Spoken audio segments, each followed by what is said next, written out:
সয়াবিনের অনেক রকম রেসিপি তো আমরা তৈরি করি, তবে যখন আমরা ডায়েটে থাকি তখন সয়াবিনের এই রেসিপিটা কীভাবে তৈরি করব সেটা নিয়ে কিন্তু অনেক সময় চিন্তিত থাকি।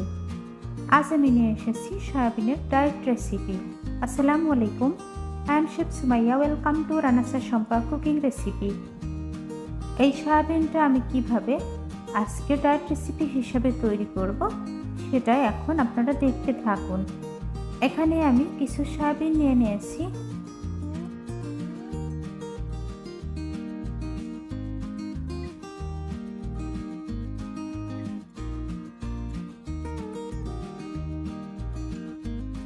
এখন আমি এই সয়াবিন রান্নার জন্য চলে যাব চুলাতে। চুলা একটা কড়াই দিয়ে নিয়েছি, কড়াই দিয়ে নিচ্ছি 2 কাপ পরিমাণ পানি। পানিটা গরম হয়ে এসেছে। গরম পানির মধ্যে আমি সয়াবিনগুলো প্রথমে দিয়ে নিচ্ছি আর 5 থেকে 7 মিনিটের মতো আমি ফুটিয়ে নেব।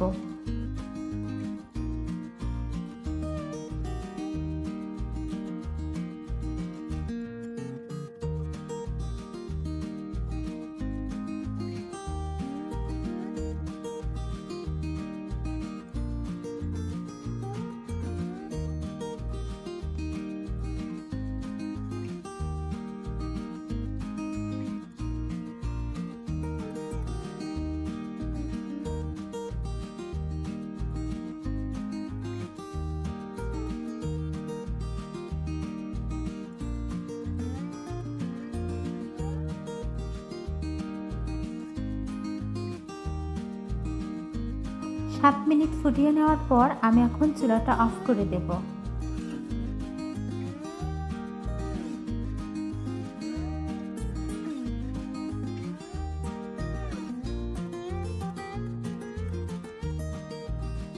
এবার সিদ্ধ করে নেওয়া সয়াবিনগুলা আমি একটা মিক্সিং বলে উঠিয়ে নিচ্ছি।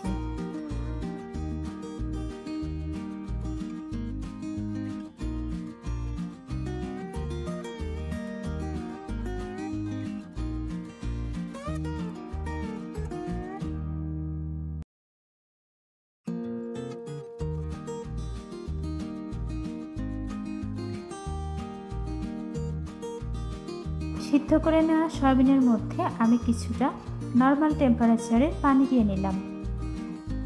এবার এই সয়াবিনগুলোকে আমি খুব ভালোভাবে ধুয়ে তারপর প্রত্যেকটা সয়াবিন আমি পানি থেকে চিপে তারপর অন্য পাত্রে রেখে দেব। আর এই সিদ্ধ করে নেওয়া সয়াবিনটা কিন্তু অবশ্যই এভাবে করে চিপে নিতে হবে, কোনোভাবেই এই সয়াবিনে পানি রাখা যাবে না।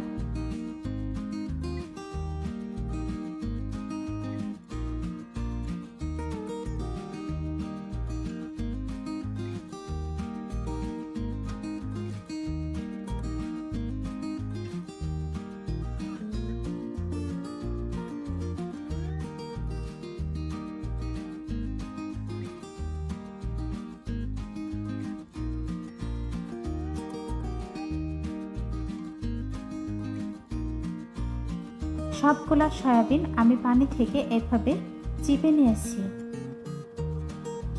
দেখতে পাচ্ছেন।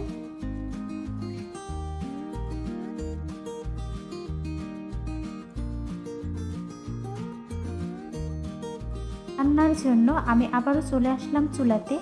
1 চা চামচ পরিমাণ সয়াবিন তেল দিয়ে নিলাম। তেল গরম হয়ে এসেছে।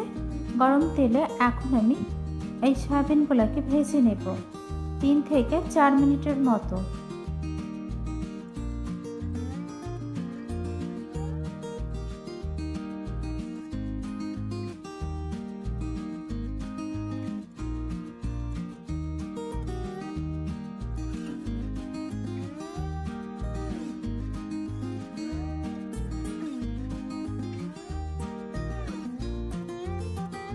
স্বাদ মতো লবণ দিয়ে নিলাম।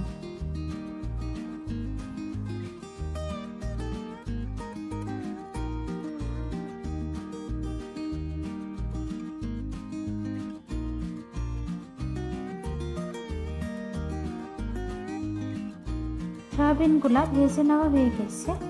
এবার আমি একটা মিক্সিং বলে উঠিয়ে নিচ্ছি।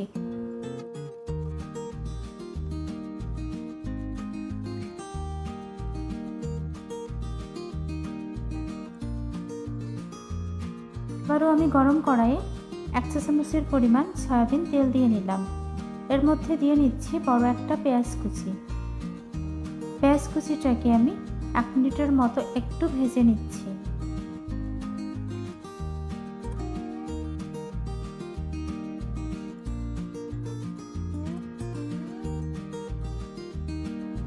দুই চা চামচ পরিমাণ আদা এবং রসুন পেস্ট দিয়ে নিলাম। সামান্য একটু পানি দিয়ে নিলাম। আর যেহেতু আমি তেলের পরিমাণটা খুবই কম দেব, কারণ এটা ডায়েট রেসিপি, আমরা চেষ্টা করব ডায়েট রেসিপি তৈরি করার সময় তেলটা যতটা পারি কম দেওয়ার জন্য। এখন আমি দিয়ে নেব কেটে রাখা কাঁচামরিচ এবং শসা। এগুলাকেও আমি খুব ভালোভাবে পেঁয়াজ আদা রসুনের সাথে মিশিয়ে নেব।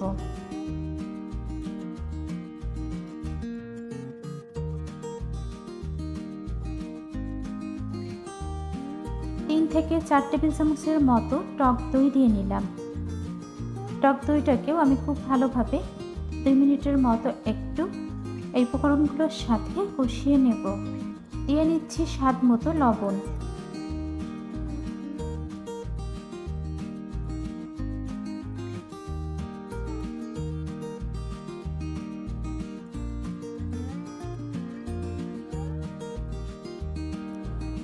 এ পর্যায়ে আমি সিদ্ধ করে ভেজে নেওয়া সয়াবিনগুলোকে দিয়ে নিলাম। এখন কিভাবে আমি এটাকে রান্না করে নেব, আমার রেসিপিটার সাথেই থাকলে বুঝতে পারবেন।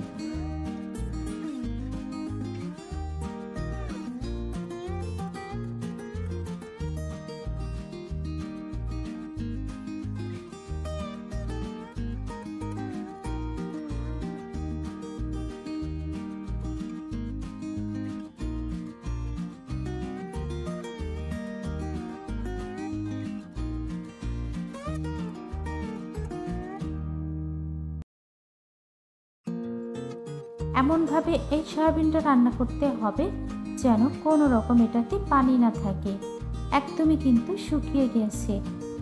আমি অলরেডি কড়াইটা চুলা থেকে নামিয়ে নিয়েছি। এখন একটা সার্ভিং বলে সার্ভ করে নেব। আজকের এই ডায়েট সয়াবিন রেসিপি আপনাদের কাছে কেমন লেগেছে এটা কিন্তু অবশ্যই জানাবেন। আমি খুবই অল্প মশলায় এবং অল্প তেলে আজকের রেসিপিটা তৈরি করে নিয়েছি। দেখতেই পারছেন কতটা দারুণ হয়েছে, আর খুবই দারুণ একটা স্মেল আসতেছে। কিন্তু রেসিপি ভালো লাগলে অবশ্যই লাইক, কমেন্ট এবং শেয়ার করবেন। যারা যারা এতক্ষণ পর্যন্ত আমার ভিডিওটার সাথেই ছিলেন সবাইকে অসংখ্য অসংখ্য ধন্যবাদ। সবাই ভালো থাকবেন, সুস্থ থাকবেন। ফিরে আসবেন ইনশাআল্লাহ আবারও নেক্সট কোনো রেসিপি নিয়ে। আসসালামু আলাইকুম, আল্লাহ হাফিজ। Thanks for watching. দয়া করে খাবার নষ্ট করবেন না। Please don't waste food.